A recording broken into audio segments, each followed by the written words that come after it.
Hi, in this video I'll be demonstrating how to replace the fender liner on a Toyota Corolla Cross. Make sure the gear lever is set to park, the vehicle is off, the handbrake on, and now I just need to release the wheel. Loosen the wheel nuts and then chock the back wheel so the car can't move. Now jack up the vehicle. Right, you can jack the vehicle anywhere along this line here, but because I'm using this flat jack, I've just put something here to absorb. I don't want to damage this ridge. Place a trestle under the vehicle for safety. Now you can remove the wheel. Right, so there is the missing liner. But what seems to have happened is it obviously got torn because the remaining half is still in place. So I'm going to remove the old half and then put the brand new liner in the vehicle. There is this part over here, and obviously what happened is the old one got torn along this line here, and this is what's still remaining in the vehicle. All right, so I have to remove all these panel pins along the side here to get the old one out. In your case, you probably won't have this problem.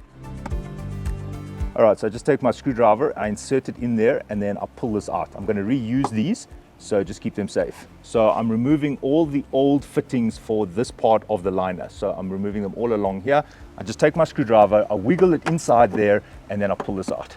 These fasteners are a little bit different. There are two wings. It looks like this, and it's much easier if you could try and squeeze it from the inside. If you could get your hand on the inside and then just squeeze it and then push it out.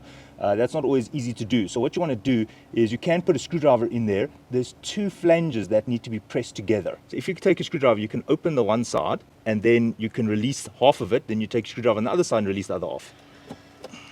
Half released. Now on the other side. And there we go. It's not damaged, it can be reused. There is a hidden fastener on the side there. So what I do is I take my hand here and I just pull this just gently. There's a little press pin over there, and that exposes that final fastener over there. There's a size 10 screw over here. Now we can actually slide this out. We're sliding it that way. So slide it, and there it comes out. Now just check if there are any fasteners still in place. For example, over here, there's one, because my liner was ripped out, so obviously the fastener remained there. And over here I see a screw which needs to come out, and just check if there's any more place where there are screws still in place. Right, it's time to put in the new liner, but before I do, I just take a blower and blow it out. This is not mandatory, I like to clean the area before I put in the new part. That's a part number for the fender liner. Then here at the bottom, which is towards the front of the vehicle, so what happens is this gets fitted to that, sold separately. This is the part number. All right, so we're taking the fender liner and we're putting it inside here. Right, so over here, note that the liner goes in front of the steel. So I'm starting here in the corner. There is the plastic piece which is waiting for me. Now, what happens is I insert the screw. The screw is going through the liner and then it's held in place by that plastic grommet, if you will. So just make sure that those are in place. If they're not, you'll have to buy these separately if they were pulled out when your liner got damaged. Right, so I'm not making anything tight. I'm just putting it there just to hold it in place. So note, I'm sliding the liner behind this plastic trim. Now, if this trim is bothering you, you can actually peel this whole trim off. Just gently, it's just press pins. So if you can slide it underneath without removing this, then do that. If you're finding this is in your way, then you can actually take this whole piece off. Now in my case, I don't have to take the whole piece off. For the most part, it's now underneath this trim. All right, so before putting in the fasteners, make sure that the liner is in place. Notice how this plastic panel goes over the liner, but the liner is over the chassis. The screw holes and press pin holes are lined up. Now here at the bottom, it flaps round. It is over the bump over here, but then it tucks in over here. There's this lip that tucks in. There's a screw hole there. You must have this piece, otherwise the screw will go into nothing. If you're missing the part that the screw goes into, just make sure that you get a replacement. So now everything is in alignment, so I can put all the fasteners in and screw it in. So I usually start with the screws first, and I don't make them tight. I just put them there just to hold it in place. Now I can put the plastic fasteners in. All right, starting with this one that's hidden. Then I can close this. All right, that one is in. Now I can put the square one in here. Now I can start going along the side. I'm reusing the old fasteners. Right, so replace all the fasteners. So make sure all the fasteners are in.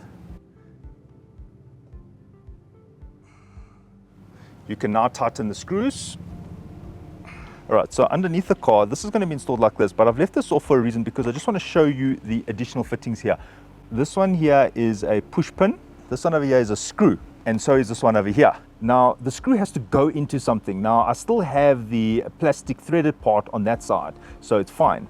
But over here, there is no threaded part. So I'm just going to install one quickly. And it looks as follows. There's the white threaded part and the screw goes into that and it opens those two wings. So because mine was missing that, I just need to insert it inside there. There you go. I install this now at the end. This one does come with longer screws. All right, so push pin, long screw, shorter screw, long screw, shorter screw. The back row are the longer screws. And then there's a push pin at the back there, a push pin over here. All right, so there is a little bit of free play owing to that push pin over there, allowing it to have a bit of free play. All right, starting at the back, there's the screw fitted. Right, this is what it looks like.